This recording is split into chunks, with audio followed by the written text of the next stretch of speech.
विश्वामित्र का मूल नाम था राजा कौशिक। वे एक पराक्रमी क्षत्रिय राजा थे और अपनी वीरता, ज्ञान और गौरव पर बहुत गर्व करते थे। एक बार वे अपने सैनिकों सहित जंगलों में भ्रमण कर रहे थे। तभी उन्होंने देखा कि महान ऋषि वशिष्ठ के आश्रम में एक अद्भुत कामधेनु गाय है जो इच्छानुसार भोजन और सुख सुविधाएं दे सकती है। राजा कौशिक ने उस गाय को पाने की कोशिश की, लेकिन वशिष्ठ मुनि ने मना कर दिया।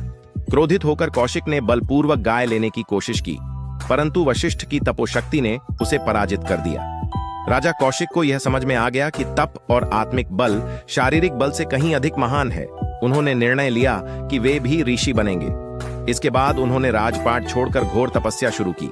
वे वर्षों तक जंगलों में ध्यान, योग और तप में लीन रहे, लेकिन यह यात्रा आसान नहीं थी। इंद्रदेव को डर था कि कहीं विश्वामित्र देवताओं को भी पीछे न छोड़ दें, इसलिए इंद्र ने विश्वामित्र की तपस्या भंग करने के लिए स्वर्ग की सुंदरतम अप्सरा मेनका को भेजा।